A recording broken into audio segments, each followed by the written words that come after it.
Good morning, students. Better library resources and art in education. ਜਿਹੜਾ ਇਹ topic ਹੈ ਆਪਣਾ, ਜਿਹੜਾ ਇਹ ਸਬਜੈਕਟ ਹੈ ਆਪਣਾ, ਇਸ ਦਾ ਆਪਾਂ ਟੌਪਿਕ ਕਰ ਰਹੇ ਸੀ acquisition of books. Last lecture ਦੇ ਵਿੱਚ ਆਪਾਂ ਐਕੁਜੀਸ਼ਨ ਆਫ ਬੁੱਕਸ ਜਿਹੜਾ ਐਕੁਜੀਸ਼ਨ ਦਾ ਜਿਹੜਾ ਪਾਰਟ ਹੈ, ਤਿੰਨ ਪਾਰਟ ਦੇ ਵਿੱਚੋਂ ਸਭ ਤੋਂ ਪਹਿਲਾਂ ਬੁੱਕ ਸਿਲੈਕਸ਼ਨ ਚੱਲ ਰਿਹਾ ਸੀ, ਸੈਕਿੰਡ ਹੈ ਐਕੁਜੀਸ਼ਨ ਆਫ ਬੁੱਕਸ ਤੇ ਥਰਡ ਹੈ ਐਕਸੈਸ਼ਨਿੰਗ। ਤੇ ਸਿਲੈਕਸ਼ਨ ਆਫ ਬੁੱਕਸ ਦੇ ਵਿੱਚ ਜਿਹੜਾ ਹੈ ਆਪਾਂ ਉਸ ਨੂੰ ਇਹ ਕੰਪਲੀਟ ਕਰ ਰਹੇ ਸੀ। ਤਾਂ ਐਕੁਜੀਸ਼ਨ ਆਫ ਬੁੱਕਸ ਸੀਗਾ ਜਿਹਦੇ ਵਿੱਚ ਆਪਾਂ ਸੋਰਸਿਸ ਆਫ ਬੁੱਕ ਸਿਲੈਕਸ਼ਨ ਜਿਹੜਾ ਹੈ ਆਪਾਂ ਕਰਾਂਗੇ ਹੁਣ ਕਿ ਸੋਰਸਿਸ ਆਫ ਬੁੱਕ ਸਿਲੈਕਸ਼ਨ ਦਾ ਜਿਹੜਾ ਲਾਸਟ ਪਾਰਟ ਚੱਲ ਰਿਹਾ ਸੀ ਆਪਣਾ। ਪਰ ਬੁੱਕ ਸਿਲੈਕਸ਼ਨ ਦੇ ਲਈ ਉਹਦੇ ਸੋਰਸਿਸ ਕਿਹੜੇ ਨੇ, ਸੋਮੇ ਕਿਹੜੇ ਨੇ, ਵੀ ਅਸੀਂ ਕਿਹੜੇ ਸੋਮਿਆਂ ਤੋਂ ਬੁੱਕਸ ਦੀ ਸਿਲੈਕਸ਼ਨ ਕਰ ਸਕਦੇ ਹਾਂ, ਕਿੱਥੋਂ ਸਾਨੂੰ ਬੁੱਕਸ ਬਾਰੇ ਪਤਾ ਲੱਗਦਾ ਹੈ ਤੇ ਅਸੀਂ ਉਹਦੀ ਕਿਸ ਤਰੀਕੇ ਨਾਲ ਉਸਦੀ ਚੋਣ ਕਰਦੇ ਹਾਂ। ਤਾਂ ਸਭ ਤੋਂ ਪਹਿਲਾਂ ਹੈਗਾ publisher catalogue. First one is publisher catalogue. Publisher catalogue ਕੀ ਹੁੰਦਾ ਹੈ ਬਟ ਇੱਕ ਇਸ ਤਰ੍ਹਾਂ ਦੀ ਛੋਟੀ ਜਿਹੀ ਬੁਕਲੇਟ ਬਣਾ ਲਈ ਜਾਂਦੀ ਹੈ ਇੱਕ ਪਬਲਿਸ਼ਰ ਦੇ ਦੁਆਰਾ। ਉਸ ਦੇ ਵਿੱਚ ਜਿਹੜਾ ਪਬਲਿਸ਼ਰ ਹੈ ਸਾਰੇ ਹੀ ਰਾਈਟਰਸ ਨੂੰ, ਜਿੰਨੇ ਉਸਨੇ ਬੁੱਕਸ ਜਿਹੜੇ ਟਾਈਟਲ ਉਹਨੇ ਛਾਪੇ ਹੈ ਜਾਂ ਜਿਹੜੇ ਰਾਈਟਰ ਦੇ ਨਾਲ ਛਾਪੇ, ਉਸਨੇ ਟਾਈਟਲ ਵਿਦ ਇਟਸ ਰਾਈਟਰ ਨੇਮ, ਉਹਦੇ ਰਾਈਟਰ ਦੇ ਨਾਮ ਦੇ ਨਾਲ ਉਹਨੇ ਜਿਹੜਾ ਟਾਈਟਲ ਬਣਾਇਆ ਹੁੰਦਾ ਹੈ, ਟਾਈਟਲ ਛਾਪਿਆ ਹੁੰਦਾ, ਮਤਲਬ ਜਿਹੜੀ ਬੁੱਕ ਛਾਪੀ ਹੁੰਦੀ ਹੈ ਟਾਈਟਲ ਪਲੱਸ ਰਾਈਟਰ ਦਾ ਨੇਮ ਕਰਕੇ ਇੱਕ ਲਿਸਟ ਬਣਾ ਲਈ ਜਾਂਦੀ ਹੈ। ਉਹ ਈਵਨ ਉਸ ਦੇ ਵਿੱਚ ਕਲਰ ਟਾਈਟਲ, ਰਾਈਟਰ ਤੋਂ ਇਲਾਵਾ ਉਸਦਾ ਪ੍ਰਾਈਸ, ਉਸਦਾ ISBN ਨੰਬਰ ਔਰ ਉਸਦਾ ਜਿਹੜਾ ਐਡੀਟਰ, ਮਤਲਬ ਕਾਫੀ ਜਿਹੜੀਆਂ ਚੀਜ਼ਾਂ ਨੇ, ਕਈ ਵਾਰ ਟੋਟਲ ਨੰਬਰ ਆਫ ਪੇजेस ਵੀ ਦਿੱਤਾ ਹੁੰਦਾ ਹੈ, ਐਲੀਮੈਂਟਰੀ ਪੇजेस ਵੀ ਦਿੱਤਾ ਹੁੰਦਾ ਹੈ, ਬਹੁਤ ਸਾਰੀ ਜਿਹੜੀ ਨੌਲੇਜ ਹੈ ਪਬਲਿਸ਼ਰ ਕੈਟਾਲੌਗ ਦੇ ਵਿੱਚ ਦਿੱਤੀ ਹੁੰਦੀ ਹੈ। ਕਈ ਵਾਰ ਸਿੰਪਲ ਇੱਕ ਛੋਟਾ ਜਿਹਾ ਪਬਲਿਸ਼ਰ ਦੇ ਕੈਟਾਲੌਗ ਹੀ ਹੁੰਦਾ ਹੈ ਜਿਸ ਦੇ ਵਿੱਚ ਸਿਰਫ ਟਾਈਟਲ ਐਂਡ ਰਾਈਟਰ ਲਿਖਿਆ ਹੁੰਦਾ ਹੈ। ਤੇ ਕਈ ਵਾਰ ਜਿਹੜਾ ਕੈਟਾਲੌਗ ਹੈ ਇੰਨਾ ਜ਼ਿਆਦਾ ਲੈਂਥੀ ਹੁੰਦਾ ਹੈ, ਉਸ ਦੇ ਵਿੱਚ ਇੱਕ ਬੁੱਕ ਉਸਦਾ ਫਿਰ ਪ੍ਰੋਪਰ ਬਿਊਰਾ ਕਿ ਉਹ ਬੁੱਕ ਕਿਹੜੇ ਸਬਜੈਕਟ ਨਾਲ ਡੀਲ ਕਰਦੀ ਹੈ, ਉਸਦਾ ਟਾਈਟਲ, ਫਿਰ ਉਸਦਾ ਆਥਰ, ਫਿਰ ਉਸਦਾ ਐਡੀਟਰ, ਫਿਰ ਉਸਦਾ ਪਬਲਿਕੇਸ਼ਨ ਪਲੇਸ, ਫਿਰ ਉਸਦੇ ਪੇजेस, ਉਸਦਾ price, each and everything is written in that catalogue. ਹਰੇਕ ਕੁਝ ਜਿਹੜਾ ਉਸ ਕੈਟਾਲੌਗ ਦੇ ਵਿੱਚ ਜਿਹੜਾ ਹੈ ਲਿਖਿਆ ਹੁੰਦਾ ਹੈ, ਤਾਂ ਜੋ ਜਿਹੜਾ ਹੈ ਕਈ ਵਾਰ ਉਸ ਦੇ ਵਿੱਚ ਕੰਟੈਂਟ ਵੀ ਦਿੱਤੇ ਹੁੰਦੇ ਆ ਸਬਜੈਕਟਸ ਦੇ ਕਿ ਕਿਹੜੇ ਕੰਟੈਂਟਸ ਦੇ ਨਾਲ ਜਿਹੜੀ ਬੁੱਕ ਰਿਲੇਟ ਕਰਦੀ ਹੈ। ਤਾਂ ਇਹ ਜਿਹੜਾ ਕੈਟਾਲੌਗ ਹੈ ਇੱਕ ਸਿਲੈਕਸ਼ਨ ਦਾ ਸੋਰਸ ਬਣ ਜਾਂਦਾ ਹੈ ਕਿ ਬੁੱਕ ਅਸੀਂ ਜਦੋਂ ਸਿਲੈਕਟ ਕਰਨੀ ਹੁੰਦੀ ਹੈ ਤਾਂ ਉਹ ਸੋਰਸ ਸਾਡੀ ਹੈਲਪ ਕਰਦਾ। ਸੈਕਿੰਡ ਆ ਜਾਂਦਾ ਬੇਟੇ ਆਪਣਾ ਬੁੱਕ ਸੈਲਰ ਕੈਟਾਲੌਗ। ਤੇ ਇਹ ਸੀਗਾ ਪਬਲਿਸ਼ਰ ਜਿੱਥੇ ਬੁੱਕਸ ਛਪਦੀਆਂ ਨੇ, ਤੇ ਬੁੱਕ ਸੈਲਰ ਜਿਹੜੇ ਬੁੱਕਸ ਨੂੰ ਵੇਚਦਾ ਹੈ। ਪਬਲਿਸ਼ਰਸ ਕੀ ਕਰਦੇ ਨੇ, ਬੁੱਕ ਸੈਲਰਸ ਦੇ ਕੋਲੇ ਬੁੱਕਸ ਭੇਜ ਦਿੰਦੇ ਨੇ ਕਿ ਜਿਹੜੀਆਂ ਇਹ ਬੁੱਕਸ ਨੇ, ਪਹਿਲਾਂ ਪਬਲਿਸ਼ਰ ਜਿਹੜਾ ਹੈ ਬੁੱਕ ਸੈਲਰ ਦੇ ਕੋਲ ਇੱਕ ਵੈਂਡਰ ਭੇਜਦਾ ਹੈ, ਇੱਕ ਆਪਣੇ ਨੁਮਾਇੰਦੇ ਨੂੰ ਭੇਜਦਾ ਹੈ, ਉੱਥੇ ਉਹ ਜਾ ਕੇ ਆਪਣੀਆਂ ਬੁੱਕਸ ਨੂੰ ਦਿਖਾਉਂਦਾ ਹੈ, ਫਿਰ ਉਸ ਤੋਂ ਬਾਅਦ ਜਿਹੜਾ ਬੁੱਕ ਸੈਲਰ ਉਸ ਤੋਂ ਲੈ ਲੈਂਦਾ ਹੈ, ਤਾਂ ਫਿਰ ਅੱਗੇ ਬੁੱਕ ਸੈਲਰ ਵੀ ਇੱਕ ਆਪਣਾ ਕੈਟਾਲੌਗ ਬਣਾ ਲੈਂਦਾ ਹੈ। ਉਸ ਕੈਟਾਲੌਗ ਦੇ ਵਿੱਚ ਉਹ ਸਾਰੀਆਂ ਬੁੱਕਸ ਦੇ ਨੇਮ, ਰਾਈਟਰ, ਪ੍ਰਾਈਸ ਵਗੈਰਾ ਸਭ ਕੁਝ ਲਿਖ ਦਿੰਦਾ ਹੈ ਜਿਹੜੀਆਂ ਉਸ ਦੀ ਦੁਕਾਨ ਦੇ ਵਿੱਚ, ਉਸ ਦੀ ਸ਼ਾਪ ਦੇ ਵਿੱਚ, ਉਸ ਦੇ ਜਿਹੜਾ ਆਪਾਂ ਕਹਿ ਦਈਏ ਸ਼ੋਰੂਮ ਦੇ ਵਿੱਚ ਅਵੇਲੇਬਲ ਹੁੰਦੀਆਂ ਨੇ। ਤਾਂ ਉਹ ਸਾਰਿਆਂ ਦੀ ਡਿਟੇਲ ਜਿਹੜੀ ਹੈ ਇੱਕ ਕੈਟਾਲੌਗ ਦੇ ਵਿੱਚ ਇੱਕ ਛੋਟੀ ਜਿਹੀ 2 ਜਾਂ 4 ਪੇਜਾਂ ਦੀ ਕਾਪੀ ਲਗਾ ਲਓ, 2-4 ਪੇਜਾਂ ਦਾ ਬੁੱਕ ਲਗਾ ਲਓ, ਬੁਕਲੇਟ ਦੇ ਰੂਪ ਦੇ ਵਿੱਚ, ਸਮਾਲ ਰੂਪ ਦੇ ਵਿੱਚ ਜਿਹੜਾ ਹੈ ਕੈਟਾਲੌਗ ਬਣਾ ਦਿੱਤਾ ਜਾਂਦਾ ਹੈ। ਤੇ ਜਦੋਂ ਵੀ ਉਸ ਨੂੰ ਕਿਸੇ ਨੂੰ ਭੇਜਣਾ ਹੁੰਦਾ ਹੈ, ਸਪੋਜ਼ ਦੈਟ ਕਿਸੇ ਸਕੂਲ ਨਾਲ ਟਾਈਪ ਕਰਨਾ ਹੈ ਜਾਂ ਕਿਸੇ ਕਾਲਜ ਨਾਲ ਟਾਈਪ ਕਰਨਾ ਹੈ ਜਾਂ ਕਿਸੇ ਯੂਨੀਵਰਸਿਟੀ ਨਾਲ ਟਾਈਪ ਕਰਨਾ ਹੈ, ਤਾਂ ਉਹ ਬੁੱਕ ਸੈਲਰ ਕੀ ਕਰਦਾ, ਉਹ ਕੈਟਾਲੌਗ ਦਿਖਾ ਕੇ ਆਪਣੀ ਜਿਹੜੀ ਹੈ ਬੁੱਕਸ ਦੀ ਰਿਕੁਆਇਰਮੈਂਟ ਦੀ ਜਿਹੜੀ ਹੈ ਲਿਸਟ ਬਣਾ ਲੈਂਦਾ ਹੈ ਕਿ ਬੱਚਿਆਂ ਨੂੰ ਕੀ ਰਿਕੁਆਇਰਡ ਹੈ, ਠੀਕ ਹੈ। ਫਿਰ ਉਹਦੀ ਪਹੁੰਚਦਾ ਕਰਵਾ ਦਿੰਦਾ ਉਸ ਤੱਕ। ਉਸ ਤੋਂ ਬਾਅਦ ਥਰਡ ਆ ਜਾਂਦਾ ਬੇਟੇ ਸੋਰਸਿਸ ਬੁੱਕ ਰਿਵਿਊ ਇਨ ਨਿਊਜ਼ਪੇਪਰ। ਫਿਰ ਨਿਊਜ਼ਪੇਪਰ ਦਾ ਸੈਕਸ਼ਨ ਵੀ ਤੁਸੀਂ ਪੜ੍ਹਦੇ ਹੋਣੇ, ਜਿਹੜਾ ਨਿਊਜ਼ਪੇਪਰ ਜਦੋਂ ਆਪਾਂ ਪੜ੍ਹਦੇ ਹਾਂ, ਨਿਊਜ਼ਪੇਪਰ ਪੜ੍ਹਦੇ ਹੋਏ ਕੀ ਹੁੰਦਾ ਹੈ ਕਿ ਨਿਊਜ਼ਪੇਪਰ ਦੇ ਵਿੱਚ ਬੁੱਕ ਸੈਕਸ਼ਨ ਆਉਂਦਾ ਹੈ, ਉਸ ਦੇ ਵਿੱਚ ਸਪੈਸ਼ਲੀ ਪਰਟੀਕੂਲਰ ਜਿਹੜੀ ਨਵੀਂ ਬੁੱਕ ਛਪੀ ਹੁੰਦੀ ਹੈ ਉਸ ਦੀ ਬੁੱਕ ਬਾਰੇ ਥੋੜਾ ਜਿਹਾ ਵੇਰਵਾ ਵੀ ਦਿੱਤਾ ਹੁੰਦਾ, ਬੁੱਕ ਦਾ ਨਾਮ, ਬੁੱਕ ਦਾ ਆਥਰ, ਤੇ ਉਸ ਬੁੱਕ ਦੇ ਵਿੱਚ ਕਿਹੜੇ ਸਬਜੈਕਟ ਨਾਲ ਉਹ ਡੀਲ ਕਰਦੀ ਹੈ, ਉਹਦੇ ਵਿੱਚ ਕੀ ਕੰਟੈਂਟ ਹੈ ਔਰ ਉਹ ਕਿਹੜੇ ਜਿਹੜਾ ਸਬਜੈਕਟ ਦੇ ਨਾਲ ਉਸ ਕੰਟੈਂਟ ਦੇ ਵਿੱਚ ਕੰਟੈਂਟ ਜਿਹੜਾ ਹੈ ਕਿਸ ਨਾਲ ਰਿਲੇਟਡ ਹੈ, ਕੋਈ ਸਟੋਰੀ ਹੈ, ਕੋਈ ਕਵਿਤਾ ਹੈ ਜਾਂ ਕੋਈ ਇਕਾਂਗੀ ਹੈ, ਮਤਲਬ ਉਸ ਦੇ ਬਾਰੇ ਜਿੰਨੀ ਵੀ ਰਿਵਿਊ ਹੈ ਉਹ ਸਾਰਾ ਜਿਹੜਾ ਹੈ ਨਿਊਜ਼ਪੇਪਰ ਦੇ ਵਿੱਚ ਆ ਜਾਂਦਾ ਹੈ।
ਹੁੰਦੀਆਂ ਨੇ ਉਹ ਸਾਰੀਆਂ ਹੀ ਕਿਤਾਬ ਬੁੱਕਸ ਦਾ ਜਿਹੜਾ ਹੈ ਨੇਮ, ऑथर, पेजेस, मतलब जो भी मेन थिंग्स होंदियां ने जो भी जरूरी है ईच एंड एवरीथिंग ਜਿਹੜੀ बुक्स ਨਾਲ रिलेटेड ਹੁੰਦੀ ਹੈ ਜਿਹੜੀ ਜ਼ਰੂਰੀ ਹੈ ਸਿਲੈਕਸ਼ਨ ਦੇ ਬਿਹਾਫ ਤੇ ਤਾਂ ਉਹ ਸਾਰੀ ਚੀਜ਼ ਜਿਹੜੀ ISBN ਨੰਬਰ ਸਾਰਾ ਕਲੀਅਰਲੀ ਇਸ ਬੁੱਕ ਦੇ ਵਿੱਚ ਬਿਬਲੀਓਗ੍ਰਾਫੀ ਦੇ ਵਿੱਚ ਮੈਂਸ਼ਨ ਹੁੰਦਾ ਹੈ। ਇੱਕ ਸਬਜੈਕਟ ਦੇ ਪਤਾ ਨਹੀਂ ਕਿੰਨੇ ਹੀ ਹਜ਼ਾਰ ਜਿਹੜੀਆਂ ਨੇ ਬਿਬਲੀਓਗ੍ਰਾਫੀਜ਼ ਬਣੀਆਂ ਹੋਈਆਂ ਨੇ। ਇਹ ਬਿਬਲੀਓਗ੍ਰਾਫੀ ਦੇ ਵਿੱਚ ਸਾਰੀ ਹੀ ਚੀਜ਼ ਜਿਹੜੀ ਹੈ ਕਲੀਅਰ ਹੁੰਦੀ ਹੈ ਤੇ ਸਿਲੈਕਸ਼ਨ ਬੁੱਕ ਸਿਲੈਕਸ਼ਨ ਦੇ ਵਿੱਚ ਜਿਹੜੀ ਹੈ ਸਾਨੂੰ ਇਹ ਹੈਲਪ ਕਰਦੀ ਹੈ। ਤੇ ਉਸ ਤੋਂ ਬਾਅਦ ਜੇ ਆਪਾਂ ਨੈਕਸਟ ਪੁਆਇੰਟ ਕਰੀਏ ਡਿਮਾਂਡ ਲਿਸਟ ਆਫ ਯੂਜ਼ਰ। ਹੁਣ ਤੁਹਾਨੂੰ ਪਤਾ ਹੈ ਵੀ ਲਾਇਬ੍ਰੇਰੀ ਹੈ ਨੈਚੁਰਲ ਹੈ ਤਾਂ ਲਾਇਬ੍ਰੇਰੀ ਵਿੱਚ ਕਈ ਤਰ੍ਹਾਂ ਦੇ ਜਿਹੜੇ ਨੇ ਯੂਜ਼ਰਸ ਆਉਂਦੇ ਨੇ। ਕੁਝ ਤਾਂ ਬੱਚੇ ਹੁੰਦੇ ਨੇ ਜਿਹੜੇ ਸਿਰਫ ਆਪਣੀ ਮਨੋਰੰਜਨ ਦੀਆਂ ਬੁੱਕਸ ਪੜ੍ਹਨ ਲਈ ਆਉਂਦੇ ਨੇ, ਕੁਝ ਬੱਚੇ ਨੇ ਜੋ ਆਪਣੇ ਐਜੂਕੇਸ਼ਨ ਦੇ ਨਾਲ ਰਿਲੇਟਡ ਜਿਹੜਾ ਆਪਣਾ ਉਹਦਾ ਕਰਿਕੂਲਮ ਹੈ ਉਸ ਨਾਲ ਰਿਲੇਟਡ ਬੁੱਕਸ ਪੜ੍ਹਦੇ ਨੇ। ਔਰ ਕਈ ਜਿਹੜੇ ਬੱਚੇ ਨੇ ਕੀ ਕਰਦੇ ਨੇ ਉਹਨਾਂ ਨੇ ਸਿਰਫ ਤੇ ਸਿਰਫ ਜਿਹੜੇ ਕਈ ਆਪਣੇ ਐਜੂਕੇਸ਼ਨ ਦੇ ਨਾਲ ਕਈ ਜੀਕੇ ਓਨਲੀ ਜੀਕੇ ਜਿਹੜੇ ਕਰੰਟ ਅਫੇਅਰਸ ਨਾਲ ਰਿਲੇਟਡ ਜਿਹੜੀਆਂ ਨੇ ਇਨਫੋਰਮੇਸ਼ਨ ਲੈਣ ਦੇ ਲਈ ਆਉਂਦੇ ਨੇ, ਕੋਈ ਸੱਭਿਆਚਾਰ ਦੇ ਨਾਲ ਰਿਲੇਟਡ ਬੁੱਕਸ ਪੜ੍ਹਨ ਲਈ ਆਉਂਦੇ ਨੇ, ਕੋਈ ਆਪਣੇ ਲਗਾ ਲਓ ਰਿਲੀਜੀਅਸ ਜਿਹੜੀਆਂ ਨੇ ਬੁੱਕਸ ਉਹਨਾਂ ਨੂੰ ਪੜ੍ਹਨ ਲਈ ਆਉਂਦੇ ਨੇ। ਕਿਉਂਕਿ ਯੂਨੀਵਰਸਿਟੀਜ਼ ਦੀ ਜੇ ਗੱਲ ਕਰੀਏ ਤਾਂ ਇੰਨੇ ਜ਼ਿਆਦਾ ਵਾਈਡ ਲੈਵਲ ਤੇ ਹੁੰਦੀਆਂ ਨੇ ਕਿ ਉਹਨਾਂ ਵਿੱਚ ਡਿਪਾਰਟਮੈਂਟਸ ਹੀ ਇੰਨੇ ਹੁੰਦੇ ਆ ਤਾਂ ਹਰੇਕ ਡਿਪਾਰਟਮੈਂਟ ਉਹਨਾਂ ਦੇ ਵਿੱਚ ਇੱਕ ਡਿਪਾਰਟਮੈਂਟਲ ਲਾਇਬ੍ਰੇਰੀ ਤੋਂ ਇਲਾਵਾ ਜਿਹੜੀ ਮੇਨ ਲਾਇਬ੍ਰੇਰੀ ਹੁੰਦੀ ਹੈ ਮੇਨ ਲਾਇਬ੍ਰੇਰੀ ਦੇ ਵਿੱਚ ਵੀ ਇੰਨੇ ਜ਼ਿਆਦਾ ਸੈਕਸ਼ਨਸ ਵੰਡੇ ਹੁੰਦੇ ਨੇ ਕਿ ਉਹ ਹਰੇਕ ਯੂਜ਼ਰ ਦੀ ਕਿ ਇੱਕ ਯੂਜ਼ਰ ਕਿਹੜੀ ਬੁੱਕ ਦੀ ਅੱਗੇ ਡਿਮਾਂਡ ਕਰ ਰਿਹਾ, ਕਿਹੜੀ ਬੁੱਕ ਦੀ ਜਿਹੜੀ ਵਾਰ-ਵਾਰ ਇਸ਼ੂ ਰਿਟਰਨ ਹੋ ਰਹੀ ਹੈ, ਕਿਹੜੇ ਸਬਜੈਕਟ ਨੂੰ ਜ਼ਿਆਦਾ ਮਾਨਤਾ ਮਿਲ ਰਹੀ ਹੈ, ਕਿਹੜੀ ਚੀਜ਼ ਦੀ ਮਤਲਬ ਜ਼ਿਆਦਾ ਮੰਗ ਹੈ ਤਾਂ ਉਹ ਇੱਕ ਡਿਮਾਂਡ ਲਿਸਟ ਬਣ ਜਾਂਦੀ ਹੈ ਯੂਜ਼ਰ ਦੀ। ਜਦੋਂ ਬੁੱਕਸ ਦੀ ਸਿਲੈਕਸ਼ਨ ਕਰਨੀ ਹੁੰਦੀ ਹੈ ਤਾਂ ਸਾਰੇ ਹੀ ਜਿਹੜੇ ਡਿਪਾਰਟਮੈਂਟਸ ਉਹ ਸਾਰੇ ਡਿਪਾਰਟਮੈਂਟਸ ਜਿਹੜੇ ਲਿਸਟ ਮੰਗਾਈ ਜਾਂਦੀ ਹੈ ਯੂਜ਼ਰ ਦੀ ਵੀ ਯੂਜ਼ਰ ਜਿਹੜੀਆਂ ਇੰਨੀਆਂ ਬੁੱਕਸ ਦੀ ਡਿਮਾਂਡ ਜ਼ਿਆਦਾ ਕਰ ਰਹੇ ਹੈ ਤਾਂ ਉਹ ਫਿਰ ਬੁੱਕ ਸਿਲੈਕਸ਼ਨ ਦੇ ਵੇਲੇ ਜਿਹੜੀ ਡਿਮਾਂਡ ਲਿਸਟ ਹੈ ਉਹ ਕੰਮ ਆਉਂਦੀ ਹੈ ਕਿ ਤਾਂ ਜੋ ਹਰੇਕ ਯੂਜ਼ਰ ਦੀ ਜਿਹੜੀ ਹੈ ਨੀਡ ਨੂੰ ਸੈਟੀਸਫਾਈ ਕੀਤਾ ਜਾ ਸਕੇ।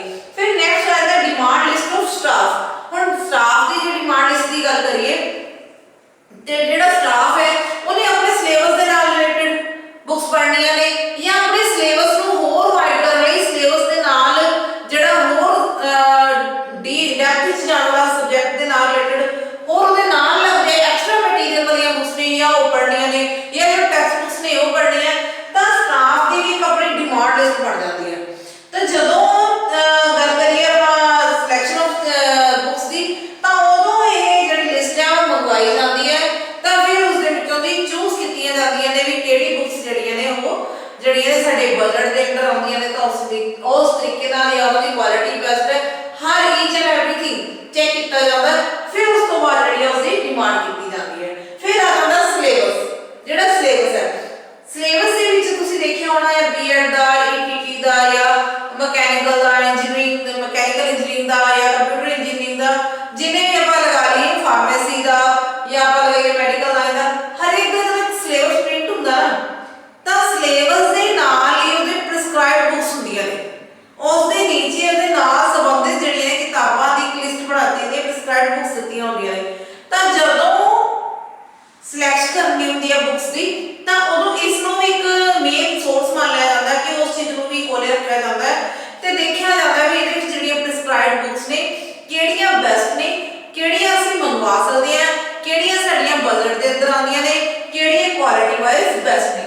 ਤਾਂ ਉਹ ਸਾਰੀਆਂ ਚੀਜ਼ਾਂ ਨੂੰ ਦੇਖਦੇ ਹੋਏ ਸਿਲੇਬਸ ਨਾਲ ਰਿਲੇਟਡ ਜਿਹੜੀਆਂ ਜਾਂ ਕਰਿਕੂਲਮ ਨਾਲ ਰਿਲੇਟਡ ਬੁੱਕਸ ਦੀ ਸਿਲੈਕਸ਼ਨ ਕੀਤੀ ਜਾਂਦੀ ਹੈ। ਉਸ ਤੋਂ ਬਾਅਦ ਆ ਜਾਂਦਾ ਆਨਲਾਈਨ। ਆਨਲਾਈਨ ਅੱਜ ਕੱਲ੍ਹ ਤੁਹਾਨੂੰ ਪਤਾ ਸਾਰਾ ਸੋਸ਼ਲ ਮੀਡੀਆ ਚੱਲਦਾ, ਆਨਲਾਈਨ ਚੱਲਦਾ, ਆਨਲਾਈਨ ਐਮਾਜ਼ਨ ਹੋ ਗਿਆ, ਆਨਲਾਈਨ ਫਲਿੱਪਕਾਰਟ ਹੋ ਗਿਆ, ਜਿਹੜੇ ਇਹ ਸਪੈਸ਼ਲੀ ਇਹ ਹੋਰ ਥਿੰਗਸ ਦੇ ਇਲਾਵਾ ਬੁੱਕਸ ਦੀ ਵੀ ਜਿਹੜੀ ਪਬਲਿਸਿਟੀ ਕਰਦੀਆਂ ਨੇ। ਬੁੱਕਸ ਕਿਹੜੀਆਂ ਬੁੱਕਸ ਜਿਹੜੀਆਂ ਮਾਰਕੀਟ ਦੇ ਵਿੱਚ ਨਿਊ ਆ ਰਹੀਆਂ ਨੇ, ਕਿਹੜੀਆਂ ਬੁੱਕਸ ਦੀ ਅੱਜ ਕੱਲ੍ਹ ਡਿਮਾਂਡ ਜ਼ਿਆਦਾ ਹੈ, ਜਿਹੜੀਆਂ ਕੰਪੀਟੀਟਿਵ ਐਗਜ਼ਾਮਸ ਦੀ ਜੇ ਗੱਲ ਕਰੀਏ ਕੰਪੀਟੀਟਿਵ ਐਗਜ਼ਾਮ ਦੇ ਨਾਲ ਰਿਲੇਟਡ ਜਿੰਨੀਆਂ ਵੀ ਬੁੱਕਸ ਆ ਆਨਲਾਈਨ ਦੇ ਉੱਤੇ ਇੱਕ ਵਾਰ ਉਹਨਾਂ ਦੀ ਐਡ ਆ ਜਾਂਦੀ ਹੈ। ਤੁਸੀਂ ਕੋਈ ਮੂਵੀ ਦੇਖ ਰਹੇ ਹੋ ਜਾਂ YouTube ਤੇ ਕੁਝ ਦੇਖ ਰਹੇ ਹੋ ਤਾਂ ਉਸ ਦੇ ਰਾਹੀਂ ਇੱਕ ਐਡ ਦੇ ਰਾਹੀਂ ਤੁਹਾਨੂੰ ਕੀ ਹੁੰਦਾ ਹੈਗਾ ਪਤਾ ਲੱਗਦਾ ਰਹਿੰਦਾ ਹੈ ਕਿ ਹਾਂ ਵੀ ਇਹ ਬੁੱਕ ਜਿਹੜੀ ਨਵੀਂ ਮਾਰਕੀਟ ਦੇ ਵਿੱਚ ਆ ਰਹੀ ਹੈ। ਤਾਂ ਆਨਲਾਈਨ ਅਸੀਂ ਜਦੋਂ ਦੀ ਸਾਰੀ ਸਰਚ ਕਰ ਲੈਂਦੇ ਹਾਂ। ਤਾਂ ਫਿਰ ਉਸ ਤੋਂ ਬਾਅਦ ਆਉਂਦਾ ਲਾਇਬ੍ਰੇਰੀ ਸਟੈਟਿਸਟਿਕਸ, ਲਾਇਬ੍ਰੇਰੀ ਦੇ ਆંકੜੇ। ਹੁਣ ਲਾਇਬ੍ਰੇਰੀ ਦੇ ਆંકੜੇ ਕੀ ਸ਼ੋ ਕਰਦੇ ਨੇ ने कि किहड़े सब्जैक्ट की किहड़ी बुक और किहड़े ऑथर की बुक जिहड़ी है सब तो ज़्यादा डिमांड दे विच है। तो जो ये आंकड़ियां देखा जाता है उन्होंने आंकड़ियां के बिहाफ से जिहड़ी है बुक्स की सिलैक्शन होंदी है, बुक्स की चोण होंदी है, किताबां की चोण होंदी है। ये लाइब्रेरी स्टैटिस्टिक्स एक बहुत ही वड्डा रोल निभाते हैं।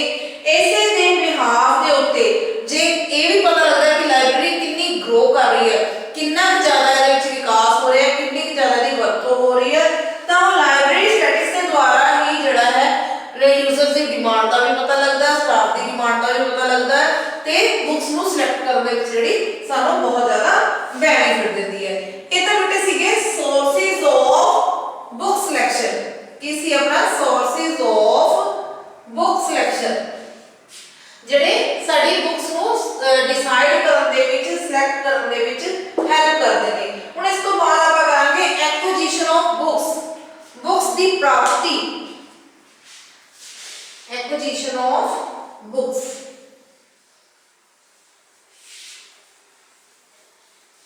एक्विजिशन ऑफ बुक्स हुंदा बुक्स दी प्राप्ति। बेटे हुण बुक्स दी प्राप्ति जे आपां मन्निया जावे बुक्स किवें को लाइब्रेरी दे विच ले सकदे हां। सब तो पहला मेजर पॉइंट आंदा जिहड़ा, एक मिनट,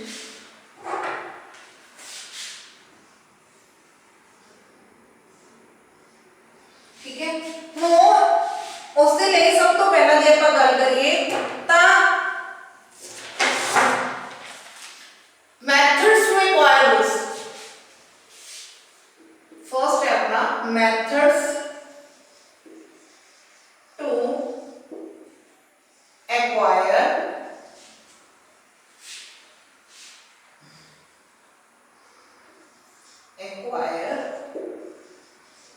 books। ਹੁਣ methods ਕੀ ਨੇ बेटे ਆਪਾਂ ਜੇ ਗੱਲ ਕਰੀਏ ਤਾਂ ਕਈ ਵਾਰ ਕੀ ਹੁੰਦਾ ਹੈ सानू डोनेशन आ जाती है बुक्स की, डोनेशन आ जाती है की हुंदा किसी का बर्थडे है या किसी की डेथ हुई है या आप लगा लीए कोई मैरिज हुई है तो की करते हैं कई बार बहुत ज़्यादा जो बुक्स को प्यार करने वाले या स्टडी में एजुकेशन को बहुत ज़्यादा जो वैल्यू देते हैं वो की करते हैं कुछ बुक्स को ले जाके डोनेट कर देते हैं लाइब्रेरी या आप कह लो गिफ्ट के रूप में जोड़ा है रिप्रेजेंट कर देते हैं। कुछ पब्लिशर्स भी की करते हैं जो उन्होंने फर्स्ट बुक्स छपदियां ने वो पहली कॉपी जी लाइब्रेरी को डोनेट कर देते हैं। उन्होंने परपस की होंदा है कि जिवें पब्लिशर्स की गल करा जे पब्लिशर डोनेशन के तौर पर देते हैं तो उन्होंने परपस होंदा है जी साडी बुक नूं जिन्ने वाले पढ़ेंगे उन्नी ज़्यादा पब्लिसिटी होएगी और उन्नी ही ज़्यादा जी साडी बुक जी डिमांड बढ़ेगी। ठीक है, फर्स्ट वन सीगा डोनेशन और गिफ्ट। फिर उस तो बाद डोनेशन और गिफ्ट तो बात करिए आप बाय एक्सचेंज की हुंदा बाय डोनेशन सीगा। हुण नेक्स्ट है बाय एक्सचेंज। हुण बाय एक्सचेंज कितना आप प्राप्त करते हैं की हुंदा है कि कई बार इहो जिहियां लाइब्रेरीज ने जिन्हां libraries they which suppose that उस लाइब्रेरी दे विच सोशल साइंस नाल कोई भी डील नहीं करता, सोशल साइंस की बुक नूं कोई इशू तक नहीं करवाता, वाधू दियां पईयां होंदियां और दूसरी लाइब्रेरी दे विच साइंस दी कोई बुक्स नूं इशू नहीं करवाता, उस दे विच सोशल साइंस की बहुत डिमांड है। तो वो की हुंदा है कि दोनों लाइब्रेरी आपस दे विच टाई अप कर लैंदियां ने और दोनों टाई अप करके कि ਜਿਹੜੀਆਂ बुक्स ਉਹਨਾਂ ਨੂੰ ਜ਼ਰੂਰਤ ਹੁੰਦੀਆਂ ਨੇ ਉਹ ਉਹਨਾਂ ਨੂੰ ਦੇ ਦਿੰਦੀਆਂ ਨੇ ਤੇ ਜਿਹੜੀਆਂ ਦੂਸਰੇ ਪਾਸੇ ਜ਼ਰੂਰਤ ਹੁੰਦੀਆਂ ਨੇ ਉਹ ਉੱਥੇ ਚਲੇ ਜਾਂਦੇ ਨੇ। ਤਾਂ ਇਸ ਤਰੀਕੇ ਨਾਲ ਕੀ ਹੋ ਜਾਂਦਾ ਹੈ ਐਕਸਚੇਂਜ ਹੋ ਜਾਂਦੀਆਂ ਨੇ, ਉਹ ਐਕਸਚੇਂਜ ਕਰਕੇ ਜਿਹੜੀਆਂ ਬੁੱਕਸ ਇੱਕ ਦੂਸਰੇ ਨੂੰ ਪ੍ਰਾਪਤ ਹੋ ਜਾਂਦੀਆਂ ਜਿਸ ਦੇ ਨਾਲ ਵੇਸਟੇਜ ਆਫ ਮਨੀ ਹੈ ਜਿਹੜੀ ਉਹ ਬਚ ਜਾਂਦੀ, ਸਾਡੀ ਮਨੀ ਜਿਹੜੀ ਵੇਸਟ ਨਹੀਂ ਹੁੰਦੀ, ਉਹ ਸਾਡੀ ਜਿਹੜੀ ਮਨੀ ਹੈ ਸੇਵ ਹੋ ਜਾਂਦੀ ਹੈ। ਹੋਰ ਬੁੱਕਸ ਦੇ ਪੇਪਰ ਦੀ ਵੀ ਸੇਵਿੰਗ ਹੋ ਜਾਂਦੀ ਹੈ। ਇਕਨੋਮਿਕ ਫੈਕਟਰ ਦੇ ਨਾਲ ਨਾਲ ਜਿਹੜਾ ਆਪਾਂ ਕਿ ਇਨਵਾਇਰਨਮੈਂਟਲ फैक्टर भी जड़ा साडा इफेक्ट हो जाता है। ठीक है, बाय एक्सचेंज बदलाव के राही भी असं जी आपस में तब्दील करके भी सानू किताबां प्राप्त हो जाती है। ठीक है, और थर्ड वन की गल करिए, थर्ड वन जड़ा है अपना by institutional membership. By institutional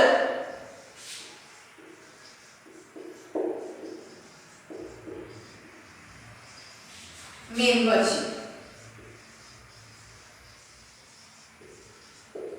ਹੁਣ ਬਾਈ ਇੰਸਟੀਟਿਊਸ਼ਨਲ ਮੈਂਬਰਸ਼ਿਪ ਦੀ ਜੇ ਗੱਲ ਕਰੀਏ, ਹੁਣ ਮੈਂਬਰਸ਼ਿਪ ਕਈ ਇੰਸਟੀਟਿਊਟਸ ਕੀ ਕਰਦੇ ਨੇ, ਆਪਣੀਆਂ ਲਾਇਬ੍ਰੇਰੀਜ਼ ਓਪਨ ਨਾ ਕਰਕੇ ਉਹ ਲਾਇਬ੍ਰੇਰੀਜ਼ ਦੇ ਵਿੱਚ ਨਾ ਜਿਹੜੀਆਂ ਅਦਰ ਲਾਇਬ੍ਰੇਰੀਜ਼ ਨੇ ਉਹਨਾਂ ਦੇ ਵਿੱਚ ਜਿਹੜੀ ਹੈ ਆਪਣੀ ਇੱਕ ਮੈਂਬਰਸ਼ਿਪ ਪਾ ਲੈਂਦੇ ਨੇ, ਜਾਂ ਕਈ ਇੰਸਟੀਟਿਊਟਸ ਛੋਟੇ ਲੈਵਲ ਦੇ ਹੁੰਦੇ ਨੇ ਉਹ ਲਾਇਬ੍ਰੇਰੀ ਆਪਣੀ ਓਪਨ ਨਹੀਂ ਕਰ ਸਕਦੇ ਤਾਂ ਪਬਲਿਕ ਲਾਇਬ੍ਰੇਰੀ ਦੇ ਵਿੱਚ ਕੁਝ ਆਪਣੀ ਮੈਂਬਰਸ਼ਿਪ ਪਾ ਲੈਂਦੇ ਨੇ।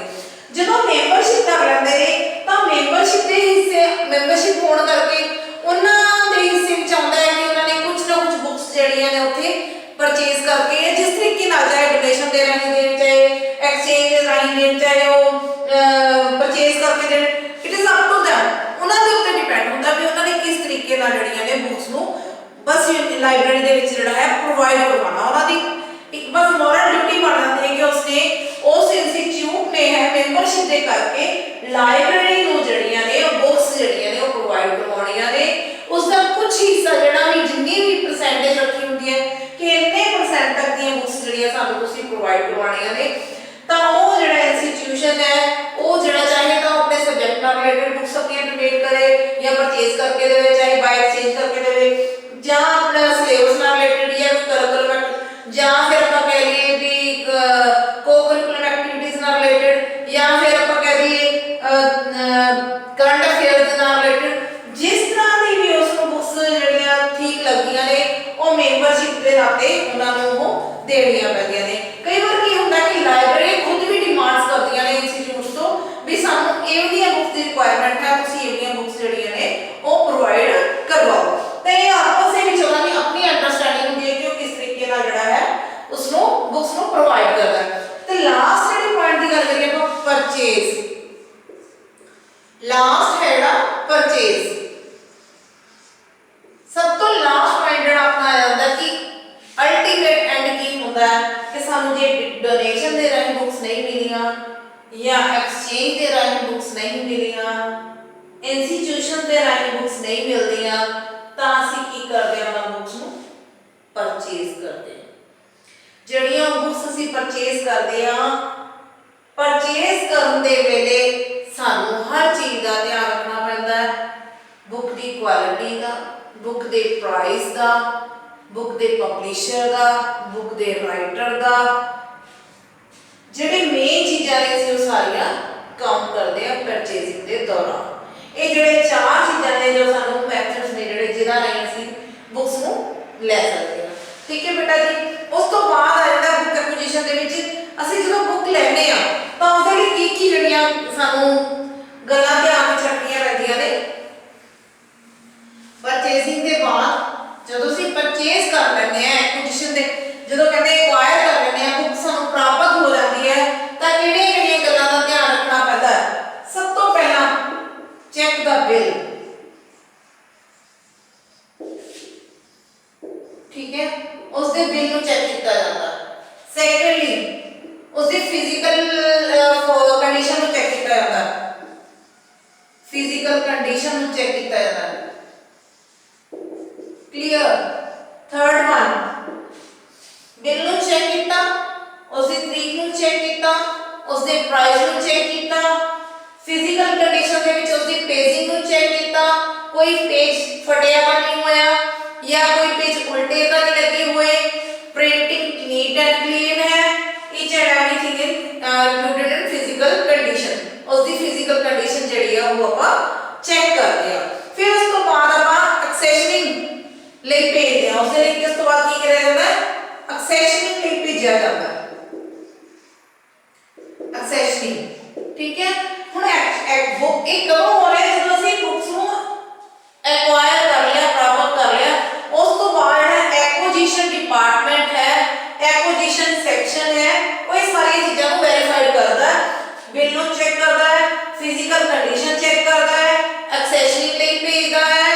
ਫਿਰ ਉਸ ਤੋਂ ਬਾਅਦ ਜਿਹੜੀਆਂ ਬੁੱਕਸ ਦੇ ਯੂਜ਼ਰਸ ਨੂੰ ਅਵੇਅਰ ਦਾ ਯੂਜ਼ਰਸ ਨੂੰ ਅਵੇਅਰ ਕਰਦਾ ਹੈ ਕਿ ਨਵੀਆਂ ਬੁੱਕਸ ਜਿਹੜੀ ਹੈ ਅਰਾਈਵ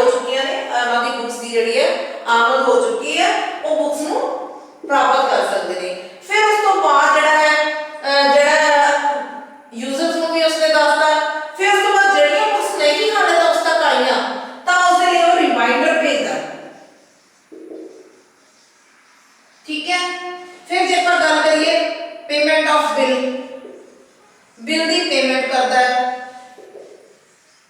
बिल दी पेमेंट भी करता है।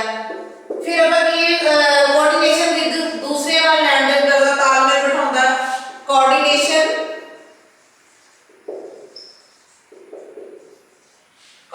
with other departments, with other departments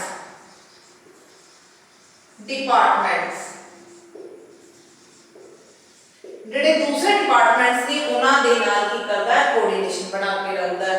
ਠੀਕ ਹੈ, ਉਸ ਤੋਂ ਬਾਅਦ ਜੇ ਗੱਲ ਕਰੀਏ ਆਪਾਂ ਇਹਦੀ ਐਕੁਜੀਸ਼ਨ ਦੀ, ਤਾਂ ਉਹ ਬਾਈਂਡਿੰਗ ਲਈ ਵੀ ਬੁੱਕਸ ਭੇਜਦੇ ਯਾਨੀ ਕਿ ਜੇ ਬਾਈਂਡਿੰਗ ਵਗੈਰਾ ਜਾਂ ਪ੍ਰਿੰਟਿੰਗ ਵਗੈਰਾ ਜਾਂ ਨੋਜ਼ੀ, ਫਿਰ ਉਸ ਤੋਂ ਬਾਅਦ ਕਿੱਥੇ ਬੁੱਕ ਭੇਜਣੀ ਹੈ, ਜਿਹੜੇ ਕੁਝਾਂ ਨੇ ਉਹ ਸਾਰੇ ਕੋਆਰਡੀਨੇਸ਼ਨ ਹੀ ਕਰਦਾ ਡਿਪਾਰਟਮੈਂਟਸ ਦੇ ਨਾਲ। ਵੱਖਰੇ ਵੱਖਰੇ ਡਿਪਾਰਟਮੈਂਟਸ ਦੇ ਨਾਲ ਕੀ ਹੁੰਦੀ ਹੈ, ਉਹਦੀ ਕੋਆਰਡੀਨੇਸ਼ਨ ਹੁੰਦੀ ਹੈ। ਉਹ ਵੱਖਰੇ ਵੱਖਰੇ ਡਿਪਾਰਟਮੈਂਟਸ ਦੇ ਨਾਲ एक्विजिशन डिपार्टमेंट है वो क्लियर करता है। जे ਆਪਾਂ ਹੋਰ ਗੱਲ ਕਰੀਏ ਤਾਂ ਕਹਿੰਦੇ ਕੰਟਰੋਲ ਵੀ ਕਰਦਾ ਬਜਟ ਨੂੰ, ਕੰਟਰੋਲ द बजट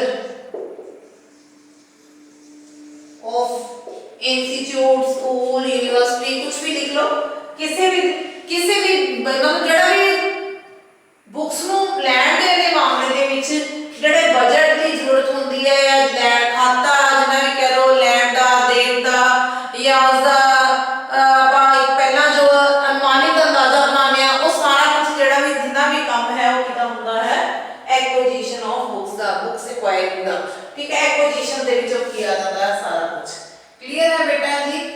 एक्विजिशन दे विच ये सारियां ਜਿਹੜੀਆਂ ਕੰਡੀशंस ने वो लागू ਹੁੰਦੀਆਂ ਨੇ ਤੇ ਮੈਥਡ ਤਾਂ ਮੈਂ ਆਲਰੇਡੀ ਦੱਸ ਚੁੱਕੀ ਹਾਂ। ਮੈਥਡ ਦੇ ਵਿੱਚ ਕੀ ਹੈ ਕਿ ਡੋਨੇਸ਼ਨ ਦੇ ਰਾਹੀਂ या गिफ्ट के राही बुक्स प्राप्त होती है या एक्सचेंज के द्वारा या इंस्टीट्यूशनल मेंबरशिप के द्वारा। ठीक है, ये सारा कुछ जड़ा है इस दे विच आउंदा है। क्लियर बेटा? ये जड़ा सीगा हाले कंफ्यूजन ਤਾਂ ਨਹੀਂ मैं दस रही बेटा जी, क्योंकि ये ਆਪਾਂ एक्विजिशन सैक्शन दे पार्ट्स कर रहे हैं। फर्स्ट ऑफ ऑल ਆਪਾਂ बुक सिलेक्शन ਕੀਤਾ ਸੀਗਾ, सेकंड पार्ट जड़ा